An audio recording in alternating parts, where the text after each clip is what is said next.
Good afternoon, everybody. It is 4 o'clock on a Wednesday, and you know what time it is. It is our weekly Q&A live stream. Guys, I've had a lot of fun this season bringing guests on. I've had Dan Titus, I've had Adam King, I've had Josh Lloyd, and adding to that list of illustrious guests, I am bringing on Robbin Marx of the GamePick podcast. How are you, sir? I am too blessed to be stressed, Zach. So hyped to talk some fantasy hoops with you. Thank you so much for having me on. Good to have you on, man. So before we get started, we have a couple of questions here lined up in the queue. But before we get started, what did you make of AllStar Weekend, man? I know there was some mixed reactions here. I know people were, loving Mac McClung in the dunk contest. I think maybe the AllStar game itself fell a little bit flat. No defense. I know some people were upset that Karl Malone was out there judging. What'd you think about everything as a whole? Yeah, I love All-Star Weekend. So I look forward to it. I'm super hyped about it every single year.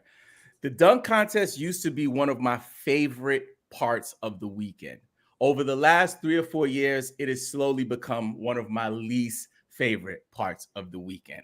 I went on record on TikTok, I believe, and went ahead and just claimed that the dunk contest was whack. It was horrible. I did about 3 posts about it before I even saw it, Zach. And then Mac McClung. Listen, for me, Mac McClung is like a street baller dunker. Like he's one of those guys, like he's training for dunking. You know what I'm saying? So I think that having him come to the contest, it kind of reminds me of Nate Robinson a little bit, you know what I'm saying? With the height, but also the explosiveness. And also Nate wasn't like the top guy on his team, right? He kind of had a reputation as like this dunker and also a fierce competitor. So I think that was the biggest highlight for me is that, like many of the NBA stars said, the dunk contest is back. I think he just made himself a lot of money overnight. And I think that he'll have a job in this league as long as he keeps those springs on his feet. Yeah, man, the dunk contest, I'm with you. Last season was garbage. I thought this season maybe we were heading for another terrible show. And then Mac McClung, man, like I sat up and watched it with my 8-year-old son who's into hoops. He plays basketball. And there were just several times when he went up for a dunk, man, we were all just like, whoa, man, like it was insanity. So I'm hoping that he did save the dunk contest. I'm hoping that this is what we get year after year. I mean, maybe they do need to open it up to the G League because you're not getting John Moran out there. You're not getting LeBron James out there. Get some guys that want to be there. Yep. And I think for the game itself, Zach, I think at halftime I was done. Yeah. I was like, what is going on? I understand, like, you don't want to like foul people. You don't want to injure guys. I get it. But once we start parting the Red Sea and allowing guys to just dunk and the numbers like, I think Curry scored 50 last year. A few years before that, Davis scored 52, I believe. And now we got another guy breaking the record all within a few years. It just seems like we got to do something to make it a little bit competitive. Guys play harder at the Y during the summer for their workouts than they do for the All-Star weekend. I agree with you, man. I thought the Elam ending that they put in would kind of give us some defense there in the fourth quarter, and we got nothing. And, yeah, as you mentioned, Jason Tatum broke that scoring record. Nobody cares. Nobody's talking about it. Nobody gives a damn about it. So, yeah, they need to figure out something, man. I'm totally with you there. And for Karl Malone, those touchy topics I kind of stay away from. I saw them and I saw the headlines and I knew about the stuff, right? But, like, it's a part of, I guess, my psychology, stuff that makes me super uncomfortable, especially when it comes to little ones. I kind of stay clear of it. But I do think that the NBA, maybe they botched that one. You know what I'm saying? I think we would have been okay had we not highlighted him, I think, on 3 different levels. It was like he was a judge. He was on stage when they were announcing LeBron. It was just like a little bit too much Karl Malone. I'm good with getting like an ounce of Karl Malone every 5 years. I'm with you, man. All right, so All-Star Weekend is in the books. We're moving ahead to the end of the season. Let's go. We got some questions here in the chat. Let's get right to them.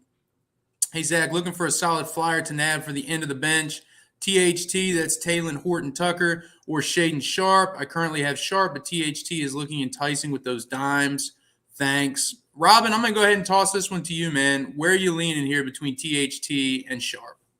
I love both of them, Zach, honestly. I think Taylor Horton Tucker has been picking up. Before All-Star Weekend, he was playing 25 minutes, I think, in the last 4 to 5 matchups right before the All-Star break, right? So he was getting the minutes, and he's averaged 13, 3, and 6 in that 5-game span. So I think that he's a good look in terms of someone to have at the end of the bench. Shaedon Sharpe is somebody that I actually am in love with, especially in dynasty formats. I picked him up in a bunch of places, and I've had my heart broken for the last couple of months, right? Nothing's happening.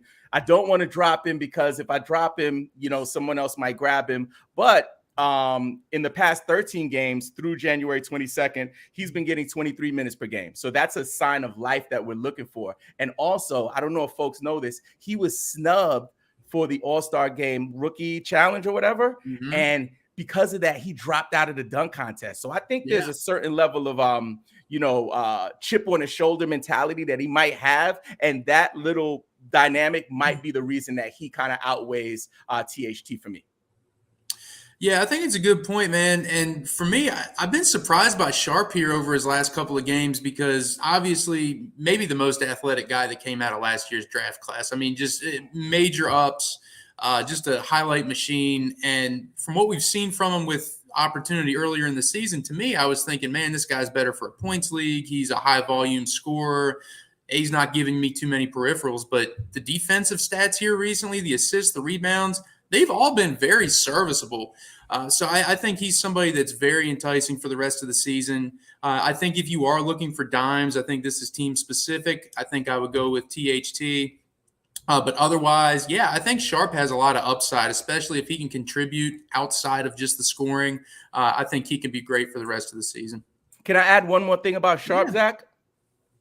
I think one thing also to keep in mind is his field goal percentage, right? Mm-hmm. So between February 18th and 14th, he was in 4 matches. He logged 22 minutes, 29 minutes, 26, and 28. He shot 21 for 34 from the field, 61.7% field goal percentage. So I think that's the nugget, especially for category leagues, that he's a guy that's going to help you in your field goal category.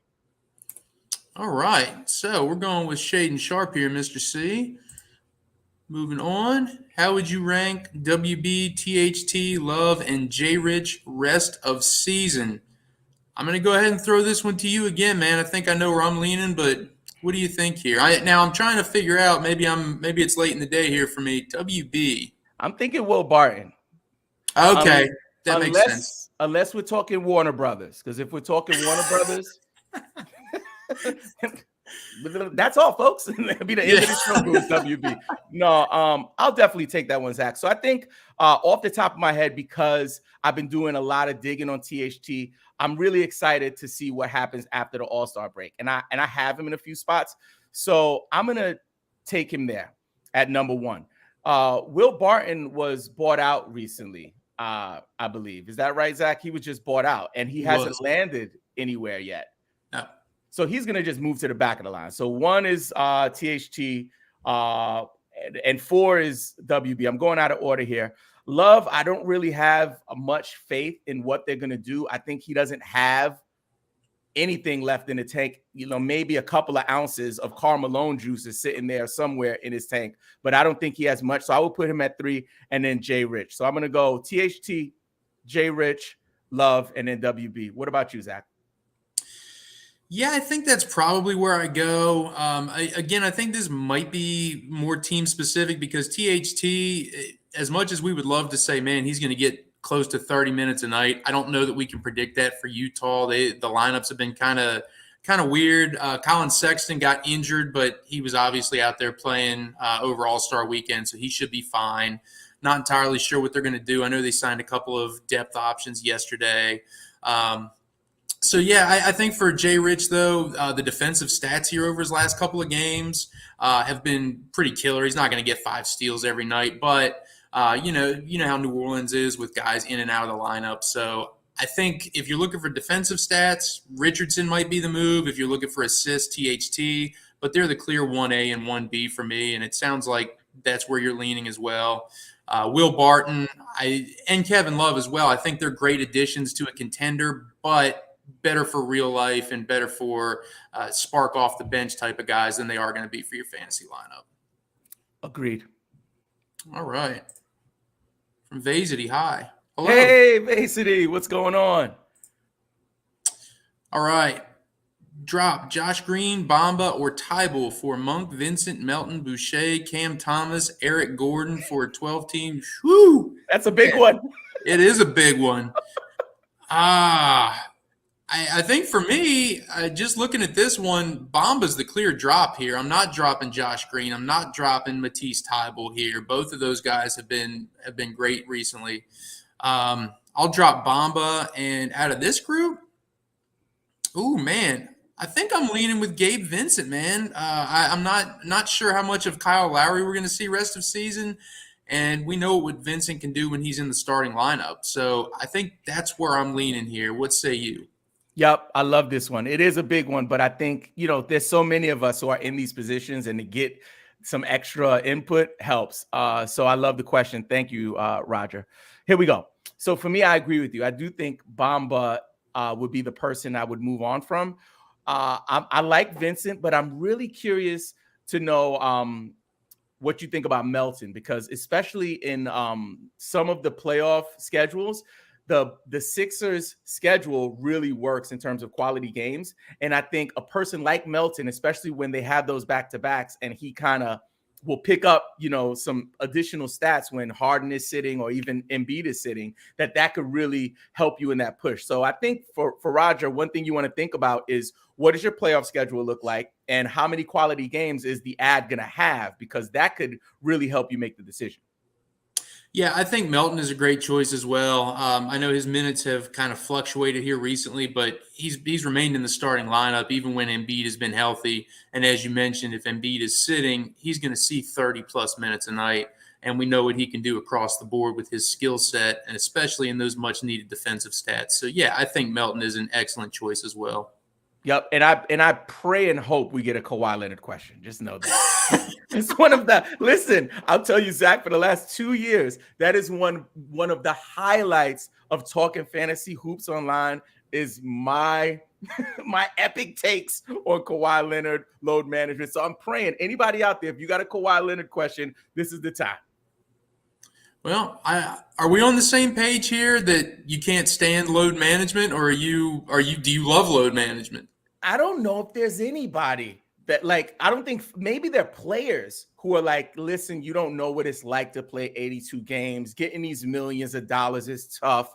Come on, I need a night off. Right. And we want to win a championship. So I understand logically why it makes sense for a team.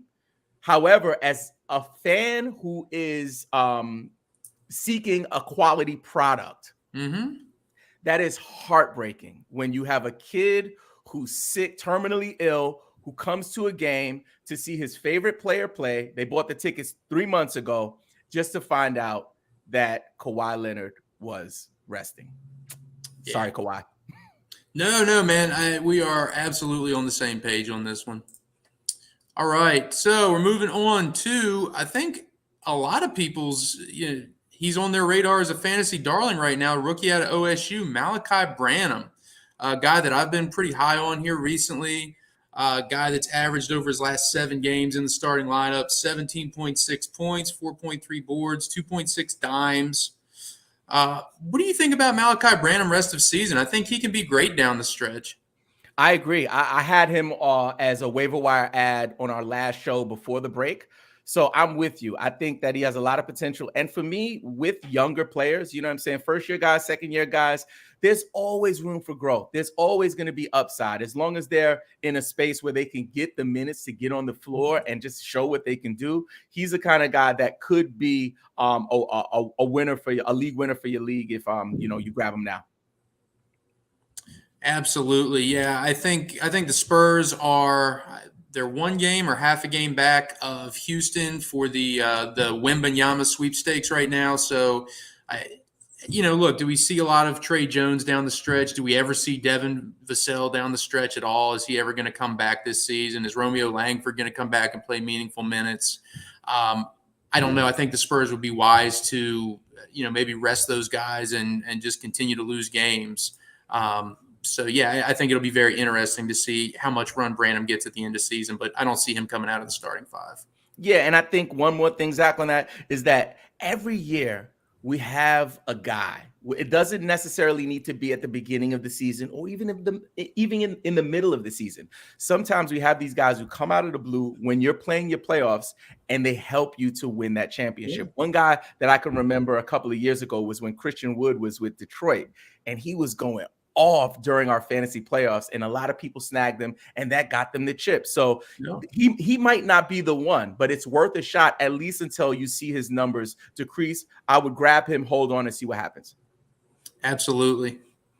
All right. Orange Couch, thanks for joining us. Orange Couch is with us every week. Can't criticize anything current from the All-Star game where JJ Redick will visit you in your sleep and scold you. All right. JJ has been going off on the internet. I heard a take from Dominique Wilkins and James Worthy pretty much roasting him, saying like, yo, you are from an era. Don't try to diminish our era. So, I get it, but JJ Redick has been on fire on the internet lately. I love me some Redick, man. I'm not sure if you ever listened to Old Man and the Three, but it's a great podcast, dude. It really is. No, and also I love I love the dynamic that he brings when he's a guest on the ESPN shows as well. But that his podcast, you really get the pure version of him, and he's really good at interviewing guests. I'm all about some JJ Redick, but he's definitely stirring the pot right now, especially with the older guys. Absolutely, man. All right, Orange Couch asks, trade Keegan Murray for PJ Washington. So look, man, you love dynasty leagues. This is your time to shine, man. What are we thinking here for Keegan or PJ? So if you would have asked me this question at the beginning of the season, it would have been a clear Keegan, right? I think because of the changes that have happened in Charlotte with Plumlee going out, Williams kind of coming up, that PJ has carved out a really good role for himself, and he's really been performing at a decent level. I think Keegan has been a little up and down because he is a rookie, and that's something that you have to expect from rookies. So it would have been a clear yes at the beginning of the season. It's kind of a maybe yes in terms of Keegan Murray. So I say Keegan Murray, but I'm not 100%. I don't have my rankings in front of me, unfortunately, but I would say Keegan Murray. What do you think, Zach? Yeah, for me, it's still Keegan, but yeah, this one's definitely not as close as it was beginning of the season. Preseason, and I'll take the big time L right here. Preseason, I said Keegan was going to be the #1 fantasy rookie this season, and that just hasn't happened. I really thought the stars were going to align for him in Sacramento, kind of at that forward spot where they're not super deep. But yeah, things just haven't worked out that well for him. Both Washington and him have been top 100 players here over the last month. Washington has been a top 75 guy, and he's finally starting to do all the things that we wanted him to do. He's getting blocks and steals at a high rate. He's hitting threes at a high rate. He's kind of in that Jaren Jackson mold where he's not really a big-time rebounder for a big man, but he's a floor spacer. He can get you those defensive stats. The thing with Washington is he's so inconsistent. I mean, he can just disappear from game to game, but then he can come out and get you 30. He can fill up the stat sheet with 30 points, 3 blocks, 2 steals.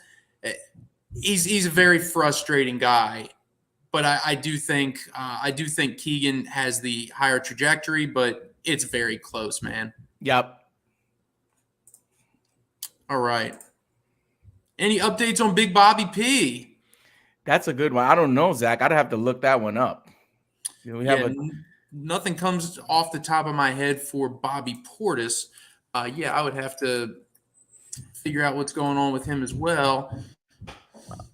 The last that I remember is he's out through the break, but I'm not entirely sure when he's supposed to return. So for now, unless you know something that I don't, Robbin, I think for now, plan on him being out. I'm looking right now, and there's no recent news. Everything is a few weeks out, so it doesn't seem like there's any movement.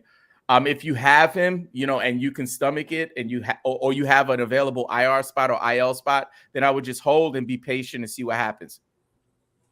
Agreed. All right. Would you accept Hallie and Terry for Giannis and Trey Murphy? Not entirely sure what the format is here. This is, I think we'll just assume 9-cat, 12-team head-to-head because that's the standard. So we'll go with that. Delonte, drop it in the chat here if you're in a different sort of format here, but we'll just go ahead and assume that it is those settings. Robbin, which side are you taking here? I know which way I'm going.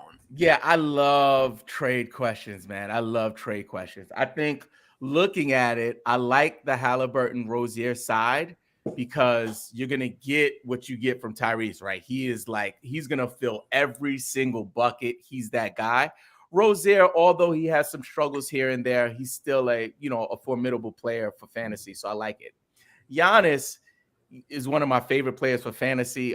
Trey Murphy, I wouldn't put him in the class of these other guys. So for me, I'm going to just go Halliburton, Rozier, especially if we're going 9-cat head-to-head. What do you think, Zach? Yeah, the Halliburton and Rozier side gives you, a guy that has been getting first-round value all year in Hallie, and a guy that at times, I know at times he's kind of stunk it up, but Terry Rozier at times gives you second and third round value. Trey Murphy at times has given you top 75 value, but his ceiling is nowhere near any of these other guys, as you mentioned. So it's easily going to be the Halliburton and Rozier side. And if we're looking at Giannis, ranked outside the top 100 in a vacuum, if you're punting free throw percentage, as many people that drafted him did, he's still just 14th. So, again, it's clearly the Halliburton and Rozier side. And also, I think with Giannis, it's also a bit of name value, right? So folks who might not readily have their league rankings as they change daily available to them, when people see Giannis, they just see Giannis. They don't see, what kind of value Halliburton brings to the table in terms of fantasy. So I think that's something worth noting as well. Absolutely. All right. Do I drop Josh Hart for Jeremy Sohan? What do you think here about Josh Hart? So he's moved over to New York, and Jeremy Sohan obviously has balled out for San Antonio, and so that I didn't expect to have this much of a fantasy impact. So I expected him to have very strong on court value for the Spurs, just because of his defense, his 3-point shooting. But I didn't expect him to be this good for fantasy. I mean, so where are you leaning here between these guys? Yeah, very similar to that question earlier. If you'd have asked me this before the trade deadline, it would have been Hart, But Sohan is kind of showing, what kind of potential he has. And honestly, like some of my decisions are emotional decisions, not analytical decisions. Him playing for the Spurs, him dyeing his hair, him, giving me the Rodman hustle vibes. I think I'll say Sohan for this question.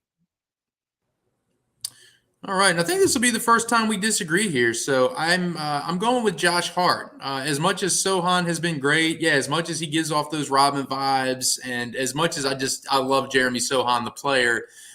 For me, Josh Hart is one of those kind of glue guys for your fantasy team that is extremely boring, gives you no highlights. Nobody's talking about what he's doing. But, I mean, he's instantly, since he's come over to New York, averaged better than 25 minutes a game. He's been scoring at a high level. You already know what he can do in terms of his ability to rack up steals, high field goal percentage, low turnovers.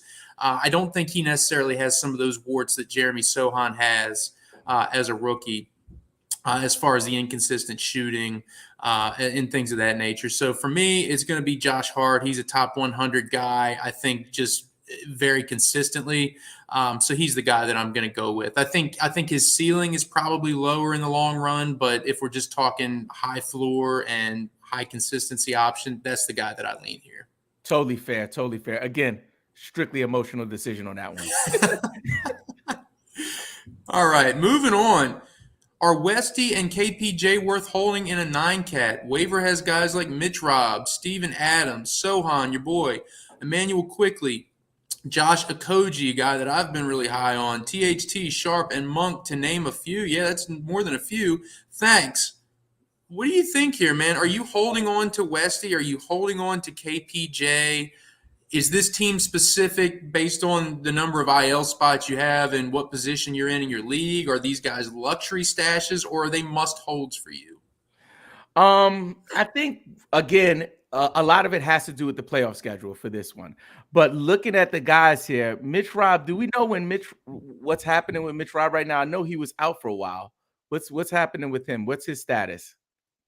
I don't know that he's had a change in status. If I can pull up his injury report here, and so these are a bunch of injured guys, right? So Adams is out. I know, So for me, I'd rather, especially if I'm in a position where I'm winning, I'm heading towards the playoffs, looking good, unless there's a dramatic bit of information based on playoff schedule that would make me pick one of these guys up, I would just hold still.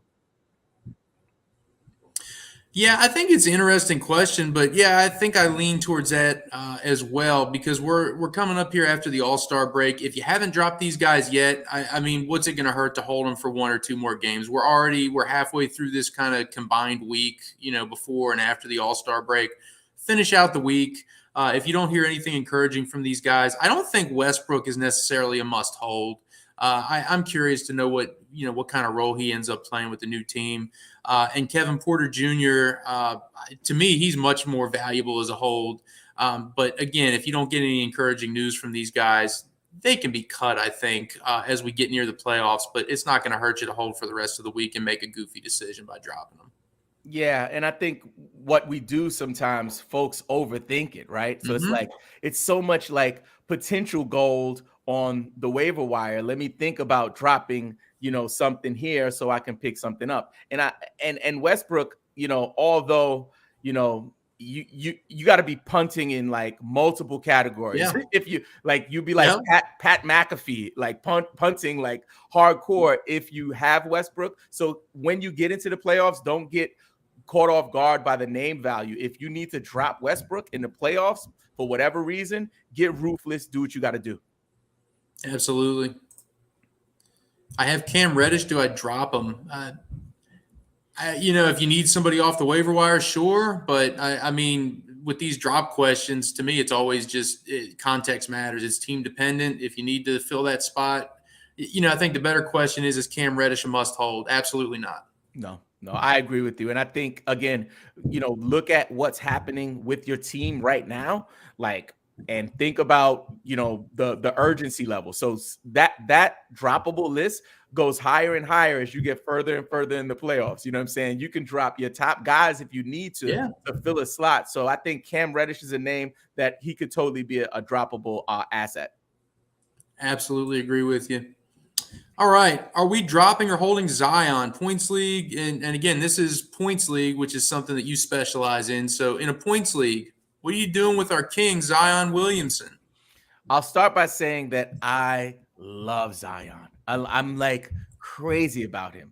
Am I hurting on a fantasy level because I have him in a couple of spots? Yeah, I'm hurting.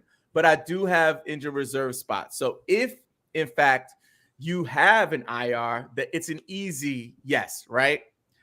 Monitor what's happening in terms of news for his recovery and his return, and then you can kind of make your decision from there if someone else gets injured. So for me, I like to prioritize, what I need for my team when I'm looking at my IR, and also looking at those timelines. So if you have another player that's injured that might be back sooner than Zion, and you need to make a tough decision, especially in a redraft league, you got to make the tough call. So I'd say if you have to cut.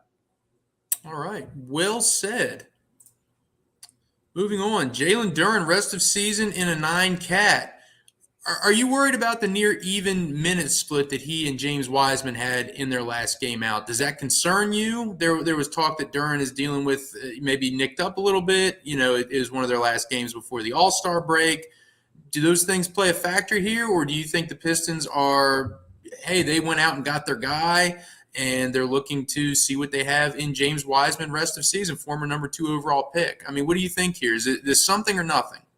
I think it's something, especially with a team like Detroit. A tanking team or a losing team, they're going to do more experimentation than anything because they're trying to figure out what's happening, especially a coach like Dwayne Casey, who might be doing all kinds of stuff, right? So for me, I think that I'm a little concerned about what's happening with the big men in Detroit. So rest of season, I would say monitor closely and make the necessary choices. Yeah, absolutely. But in no way should you consider dropping Jalen Durham. I mean, this man, we're a week removed from him going for 30 and 30 and 17, 30 and 15, something like that. I mean, the dude's an absolute animal at age 19. So no, we're not dropping him.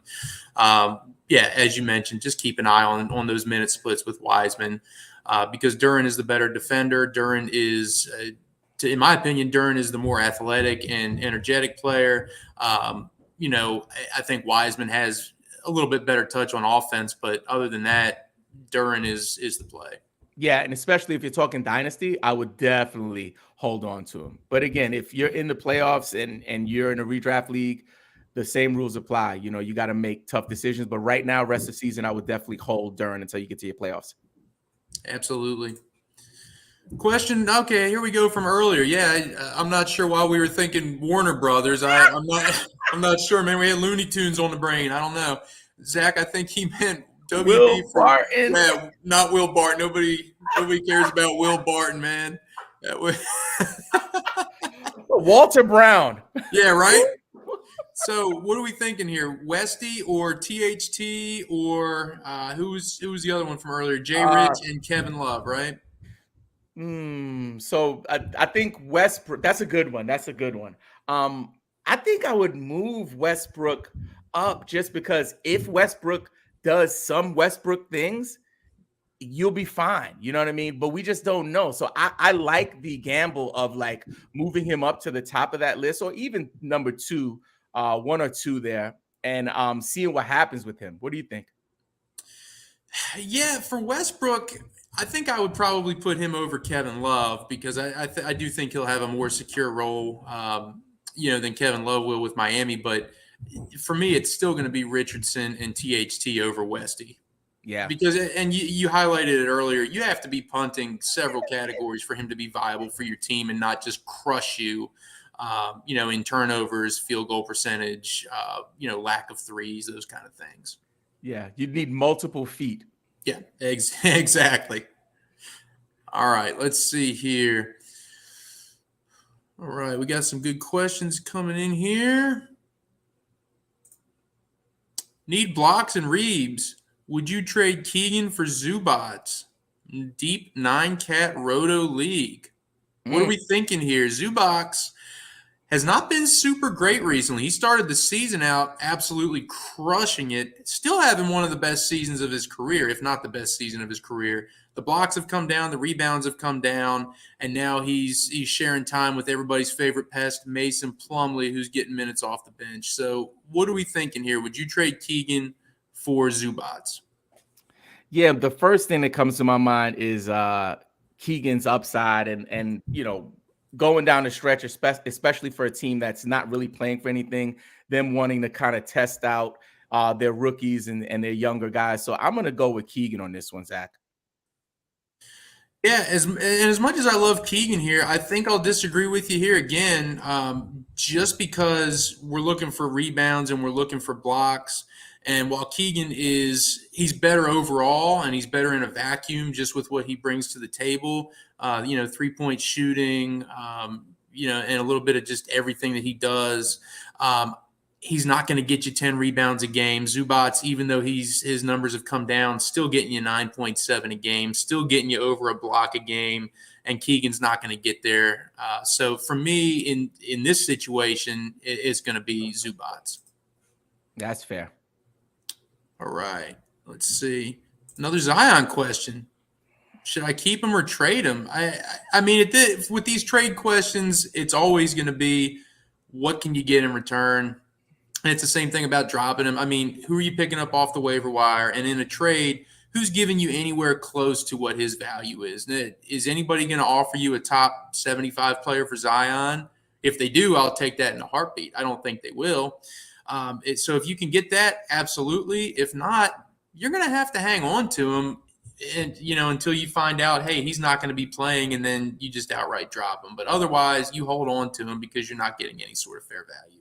Yep. I also think that big picture, a lot of folks, the instinct is when the player gets injured, let me try to get rid of them. When in all actuality, it should be flipped on its head. If people are injured, is maybe the moment that you buy low on them. So I would say for anyone who's holding one of those Karl Anthony Towns, Kevin Durant, Zion, anybody who's injured right now, like I would hold and sit patient. Now, if you have someone that, is going to be out for the whole season, then you drop or do what you got to do. But for Zion, I definitely hold. Absolutely. All right, man. Moving on to another points league question. This is something that you are all about. 14-team points league. 2 of these players have to go. THJ, Monty Morris, Taylor Horton-Tucker, Matisse Thybulle. What say you on this one, Robbin? Oh my God, I love these questions. Anytime I get the, who would you pick? I imagine like a meme, with their pictures and like you X them out. This is so fun for me. So I love this question. So let's go. Tim Hardaway Jr., Monty Morris, Taylor Horton-Tucker, and Matisse Thybulle. I'm going to hold Thybulle. I'm going to hold Tucker. I'm going to drop Morris and Hardaway. What say you, Zach? I'm in there with you, man. I don't think THJ, obviously he's been banged up, but now with Kyrie Irving there, he's way too inconsistent, man. And Morris is, he gives you next to nothing, man. So yeah, THT, Matisse Thybulle for me all day, especially Thybulle. If he can continue to rack up some steals and blocks, man, it'll be great for you. Yeah, and I think I'm going to actually cook up some of those memes and I'm going to share them on Twitter. I just, because, I get so many of those questions. It's like, hey, who would you drop out of these 6 players? Pick 2. I'm going to start making some memes. If I can carve out some time, I think it'll be fun. People love that kind of stuff, man. And that's why we get these questions all the time. And yeah, I'm with you, man. As somebody that sits here as an analyst on this show, content producer, it's fun answering those questions because it makes you feel like a fan at the same time, man. It's great. People love that stuff. All right, moving on. What do you think? Here you go, man. Look, people are dropping the points questions, the dynasty questions. They're here for you. That's David Vega. That's one of my guys from the that's one of my Discord community members, one of the OGs. What up, Dave? I remember we had like 2 people. Dave was one of the first 2 people. Shout out, Dave. Yeah, shout out, Dave. That's my guy. What do you think about Scotty Barnes ceiling in a dynasty format? I love Scotty Barnes. I do think that this year, maybe he has not performed on the level that I wanted to in some spaces, but I do have hope. And I do think that, there's going to be room for him to grow. So I think his ceiling is moderately high. Maybe he shouldn't have been the rookie of the year. I don't know. A lot of people debate about that, but I do think in a dynasty format, if you're holding Scotty Barnes, I would sit tight for another year, another season, and see how he develops because he's still a very young guy. Now I got to ask you, Scotty Barnes was on my mind here the last couple of days because Noah Rubin, guy I work with at NBC Sports EDGE, he posted an awesome article yesterday, top 25 players in 5 years' time. He went through and tried to predict who his top 25 are going to be in 5 years. And he had Scotty, I think, at 13th. He had him as a top 15 guy. Do you think his ceiling gets there? I mean, based on his game right now, do you think in 5 years' time we're going to be drafting him at the top of the 2nd round? That's a really good question. And I'm going to check out that article. At the moment, I'm going to say no. And I'll tell you why. It is because of the talent that we have right now in the league. Like, we have guys like Luka is like, he's still a pup, age-wise, but he's playing like a seasoned vet. So with guys like Morant, we got Booker still pretty young. There's a lot of guys out there who I think are going to be in that top 20 for Dynasty right now. And he has potential. I don't know if I would give him top 15 potential for the next, would you say 5 years? Mm-hmm. I don't know yet. I need to see what happens next year, but it's a really reasonable prediction. All right. Very interesting. All right, moving on to Big Danny G. Is he worth rostering rest of season, or should I drop him for Gabe Vincent, Killian Hayes, Josh Richardson, Matisse Thybulle, or I'm assuming DeAndre Hunter For me, it's Gafford. I like Gafford over all of these guys. Continues to start for Washington alongside Kristaps Porzingis. Continues to rack up blocks. Continues to see favorable minutes. He's the guy that I like the most out of this group. Are you leaning somewhere else? No, I'm not. Like, Dan Gaff is that guy. Right. He's still available. I think I checked this morning, and it was 47% of Yahoo leagues. He's only rostered in 47% of leagues, so he's available still. So if you want to go out there and grab him, I think one interesting stat that I saw, his season field goal percentage is 74% on the season. Yeah. It's insane. Now, he doesn't put up the most shots, right? But I think that if you could have someone that not only keeps you safe with your field goal percentage, but also can contribute heavily, I think it's worth a play. And also, it's also worth noting that he swatted 23 total shots in the last 10 games before the break. So he's also giving you a lot of action in the block category. So I love Dan Gaff. I have him in a bunch of leagues. And if you don't have him and he's available right now, go out there and get him. Listen to the man. I totally agree. Moving on. Here's another. This is a great one. Brunson and Vassell for Steph. Is it Vassell or Vassell? I potato. I'm not sure. Anyway, Brunson and that guy from the Spurs for Steph Curry. Which side wins? That's a good one. My son actually went to the Devin Vassell basketball camp. So, nice. Yeah. So I'm really familiar with Devin down here in Georgia. I would say for this trade though, man, Brunson is killing, Zach. He is killing. And I think one thing I love about him, he's a pass first point guard. Mm-hmm. But because of that, it kind of opens up the floor for him to really operate. So he's putting up buckets, like he's having 40-point games. So this is tough. I would say, though, with Devin Vassell, I don't have a lot of confidence that they're going to push him down the stretch, right? So I'm not sure if he's back yet, but I know he's been out for a while. And knowing what the Spurs are trying to do, they have no reason to push him to get him back on the floor. So if we're looking at Brunson for Curry, Vassell kind of being a non-factor, I lean towards Curry just because it's Curry, right? And when he comes back, even though he's been out for a while, he's going to need to get back into the flow of things. So they're not going to be resting him. They're going to be trying to let him develop that chemistry with the team again as they prepare for a playoff push. So I go with Curry on this one. What do you think, Zach? Yeah, I think taking Vassell out of the equation, I think makes sense. So you're looking at a Brunson for Curry. And to me, it's team specific because obviously Curry is going to be the best player between the two. But if you're fighting for a playoff spot, I take Brunson because Curry is going to miss time. They've already said he's going to miss time after the break. We don't know how much time that's going to be. But if you're sitting pretty, if you're guaranteed locked into the playoffs, absolutely you got to take that deal because all you got to do is sneak into the playoffs and you got a potential top 5 guys sitting in your lineup that you traded for Jalen Brunson, who you probably drafted in the 4th or 5th, 6th round of drafts last year. So to me, that's a no-brainer. Yep. Great point. All right. This is a screaming no for me. Should I drop Walker Kessler for Mark Williams? Absolutely not. Hang on to Walker Kessler. The Ranger is going to continue to put up monster numbers for you this year. Mark Williams has been great since he joined the starting lineup for Charlotte. He hasn't been as great as what we hyped him to be. We hyped him up as as a top 10, top 15 guy, the way some people were talking about him.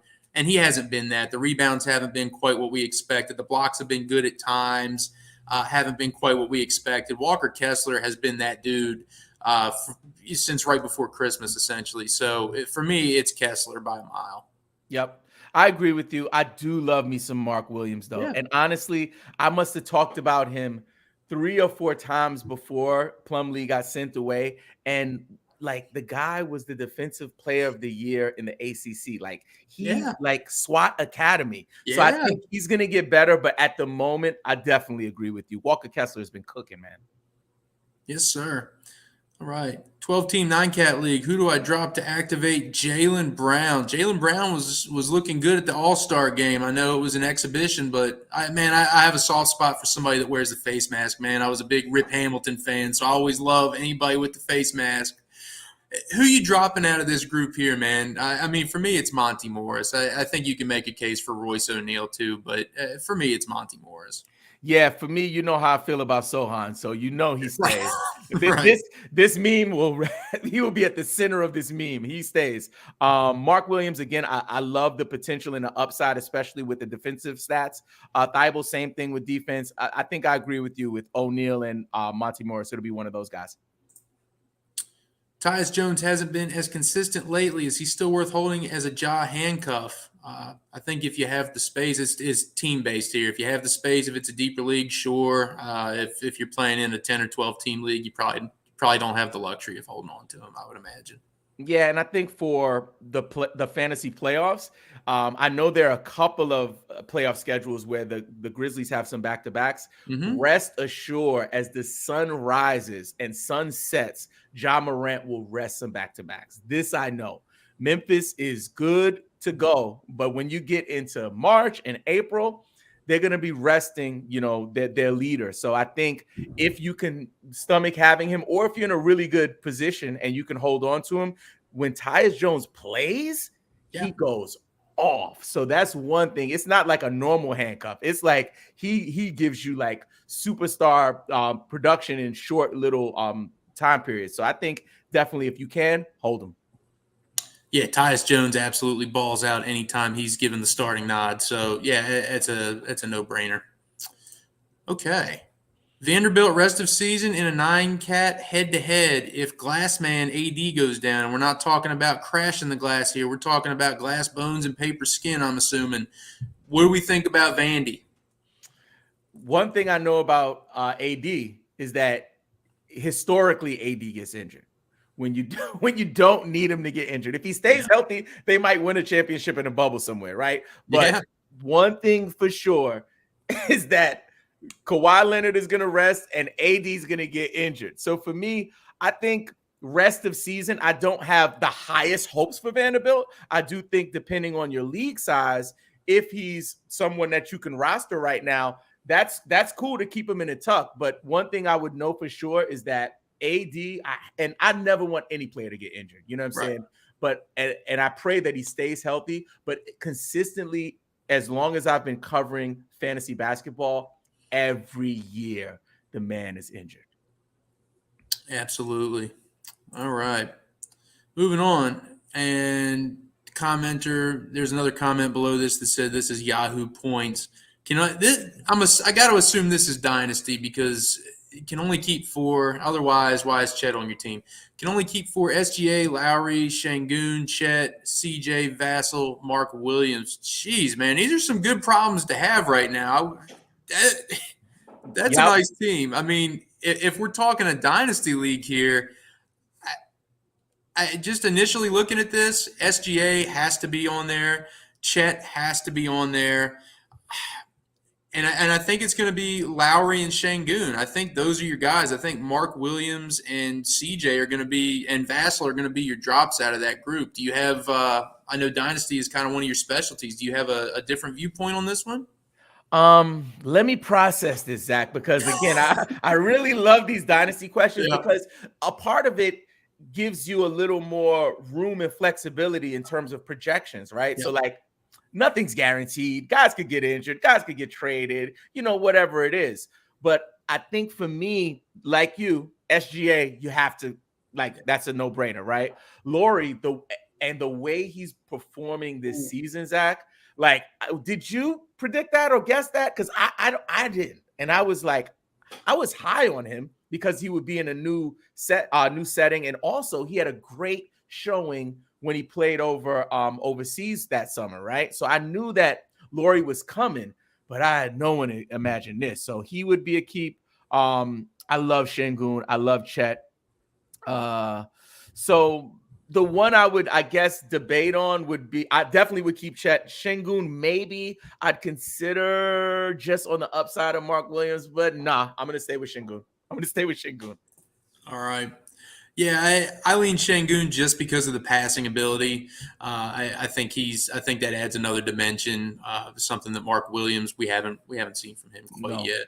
but I'm fascinated by Mark Williams. I'm trying to grab him all over the place in Dynasty because he's that kind of player that, especially if we're talking category leagues for Dynasty, his blocking upside is so crazy on paper from what he's done in college and what we've seen in these short little tidbits with him playing alongside. I'm playing with Plumlee in the starting lineup. I think this is going to be a fun thing to watch over the next couple of years. Absolutely, man. All right. And speaking of blocks, we have another one here. Need blocks and boards. Would you trade J-Dub for Kessler? That immediately, right? Yeah, I would definitely do that. And I think Jalen Williams is cool. He'll get you some I think he had a 16 rebound game right before the break. So he's dope for rebounds. But when we're talking Walker Kessler, nah. Not even close. Yep. All right. And we're winding down here with our questions. So just a shout out here at the end. Who doesn't love the Warren brothers? Thanks, Zach and Robbin and Brian B. Have a great day. And thank you. This is a normal Nomad is somebody that tunes in every week. So shout out to you. Appreciate you jumping in every week. And thanks for asking some questions, man. Definitely appreciate it. All right. Let's move on here. We'll go for 3 or 4 more good ones here. We've made it 50 minutes strong, and I'm not running out of steam, man. I'm not sure about you, but I'm feeling good. No, you're cooking, Zach. I love it. Let's keep going. Let's cook. All right, man. Back to Danny G, Jalen Durham, or Mark Williams. Are any of those worth dropping for Kevin Love now that Love is with the Heat? Not absolutely. Yeah, see your face right there, and that's my reaction too. Absolutely not a chance. Hang on to those guys and never look back. Yeah, that one made me throw up in my mouth a little bit. Wait a minute, and I listen, and Kevin Love, don't get me wrong, legacy wise, I love his career. Like, I love what he did in Minnesota. I love he got a chip in Cleveland, but right now he's not going to be the guy that's going to get you the chip this year. The guy I like here, I like Gaff a lot, Durham even, but definitely not Kevin Love. All right, man. Anthony Simons, hold or drop for redraft leagues. I mean, he has no timetable for return, but again, I think this is all team specific. I mean, where are you in your standings? Can you afford to hang on to him? How many IL spots do you have? Are you fighting for a playoff position? And who are you picking up when you drop him? I mean, is there somebody that's just that outrageously great on the waiver wire that he's going to give you any sort of close return to what you'd be missing out with Simons? So for me, my initial reaction is no, hold on to him. But again, it's team specific. We talked about these tough decisions that managers have to make. So if you're clinging on to, fighting for a playoff spot, yeah, maybe you do have to drop him. Disclaimer, this is one of my league mates in one of my dynasty leagues. Oh, so this response is not my analyst response. This is my response as his league mate. You should definitely drop him. Drop him right now in dynasty. I'll gladly pick him up off of your hands, Master Cow. Thank you so much. Thank you so much. I'm joking. You should definitely hold, especially because I know you're talking dynasty redraft leagues. Yeah, I would definitely hold and play it by ear. But that's my guy, Master Cow. Thank you so much for pulling up, bro. Shout out to Master Cow. All right, we got Juad Albadi calling his shot. Devin Vassell is the future. Mark my words. I mean, you got intimate knowledge about Vassell. I mean, is he the future? I think he's a future, maybe all-star. I don't know if he's a franchise player, right now. I think that seeing his work over the last couple of years, and now with DeJounte leaving town and kind of opening up some runway for him to operate as a leader on the team, he was performing early on before he got injured. But I don't think he's going to be like superstar level. But I definitely see him making an all-star game or two. All right, we'll go for a couple more questions here. I'm looking at KBD as a big benefactor of a Spurs starter shutdown. Am I crazy? No, I don't think you're crazy. I don't think that KBD is going to be that guy for silly season. But I don't think you're crazy to think that maybe he sees a little bit of extra run down the stretch because the Spurs are going to try to lose games. And, yeah, he might be a guy that sees some extra minutes. Yep, and I think that they're going to be testing a lot of stuff just to kind of see, like I said earlier, what young guys are doing. When you have a team that's losing, they test stuff out. So he could be the guy that, they want to invest some minutes into. So I would just pay close attention and make the best decision for your team. All right. And we'll go right back to you, Cal Chad. Is R.J. Hampton back on the fantasy playoff savior? I never knew he was on the fantasy playoff savior radar with the move to Detroit. Yeah, they're racing their way to victor. I don't think so. I mean, I know they have. I actually wrote up the blurb for that move yesterday when I was on the clock with NBC, and I think I put something about Detroit not being intelligent or not making smart decisions. So for me, I'll throw my hands up and say, I don't know. I have no idea what Detroit is doing. I never have any idea what they're doing. They signed Bagley to a big deal. They were playing Burks over Killian Hayes for stretches here over the last few weeks. No idea what the hell they're ever doing. So I won't rule it out, but I don't think R.J. Hampton is going to be your savior. I would be looking for a new Messiah if it was me. Yeah, when I saw that question, I envisioned a large cloud and light going through the cloud, hitting R.J. Hampton's face, and it just did not work for me. But I agree with you. I think that the Detroit Pistons, despite having some like decent young talent, man, it's not like they have a bunch of guys who are just lame ducks. Yes, Cade has been out, but when he comes back next year, there could be a lot of potential in Detroit. But I think that leadership is important when you're running an NBA franchise, right? And I think that years to wow us, we haven't really seen much from Dwayne Casey since he was, I think, coach of the year in Toronto many years ago, right? Or something like that. But with this young core, that old school way of coaching is not really working right now. And also the inconsistency in terms of the lineups is kind of stunting the development of the young guys. So I agree with you on that, Zach. All right, we have time for two more questions here. Here's one. I know you have talked about schedule before, so let's toss this one to you. Actually, I'll set you up for this one. Any tips for week 20, the first week of the playoffs? Who are the long streaming teams? So I have the schedule pulled up here for week 20 that runs March 6th through March 12th.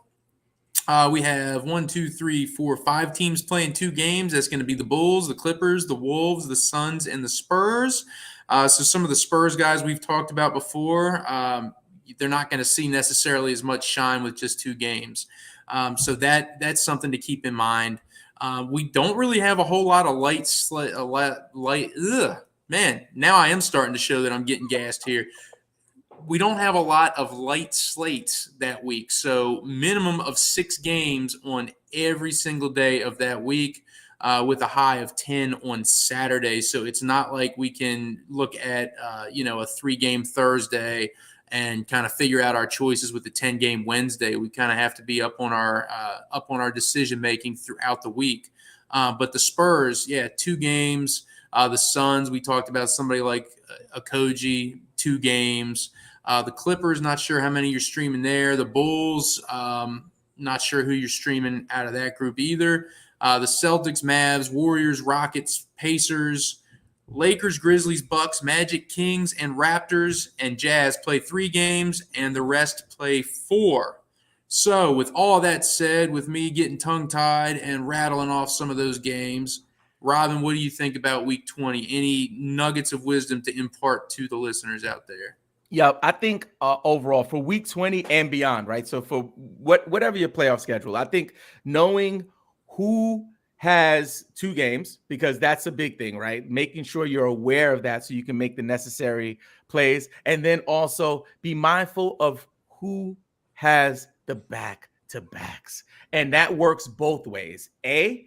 On the negative side, if you have stars that are on teams, Kawhi Leonard, LA Clippers, you want to make sure that you keep in your mind that those guys are going to rest one of those games. It's a sure shot thing at that point of the season. On the other side of the spectrum, the positive side is somebody needs to benefit from the stars resting. So who is that guy? Is it Westbrook? Is it Terrence Mann? Who's the guy that's going to benefit from a person like Kawhi sitting out? So those will be my 2 nuggets. Really pay attention to who has the back-to-backs. So, if we're talking about who's going to rest and who's going to play enough games, the Clippers have, obviously, we just talked about, they have 2 games that week. Would you be looking ahead to move somebody like a Kawhi Leonard? If you're comfortably in a playoff spot, are you thinking ahead and moving Kawhi Leonard and trying to acquire some guys that are of the same caliber but maybe get 1 or 2 extra games that week? Is that something you would consider? Absolutely. Like I'm so, and it's not just, there are other teams too, depending on when you play your playoffs, but I would look at those stars as potential, trade assets right now, because most people, their trade deadlines are passing or coming up. So this is the time to act, especially if he goes off in the next couple of games and you can move him and sell high on him. Oh man, I'm doing that in a heartbeat. All right. So we have gone an hour strong. This is one of the longest live streams, that I think I've done all season, man. It didn't feel like an hour. This was some great conversation. Robbin, it was a pleasure having you on, my friend. Why don't you tell everybody out there where they can follow you on social media? Tell them about your channel. Tell them about what you're working on. Give us a plug, man. Oh, thank you so much, Zach. Well, first of all, I want to thank you, Zach, for having me on the show. Big shout out to the whole NBC Sports family. For me, I want to invite people to join our Discord. We talk about all kinds of fantasy stuff, points leagues, category leagues. We do a lot of daily fantasy these days. So I'm really interested in having folks who are in the daily fantasy space. Please pull up. We also talk some NBA Top Shot and some sports NFTs. So it's just a really cool space. To join the Discord, all you have to do is visit bit.ly/GamePick Podcast. That's bit.ly/GamePick Podcast. And on all social media platforms, TikTok, Instagram, Twitter, you can find us at GamePick Podcast. Awesome. Go check out Robbin. He's doing some great stuff out there for the fantasy hoops community. Thanks to everybody out there for tuning in. Next week, we will keep the guests coming. I have Matt Lawson from Fantasy Basketball International jumping on the show on Tuesday at 4 o'clock. Robbin, thanks again for jumping on, man. I hope you have a great rest of your day, brother. Take care. Thank you so much, Zach.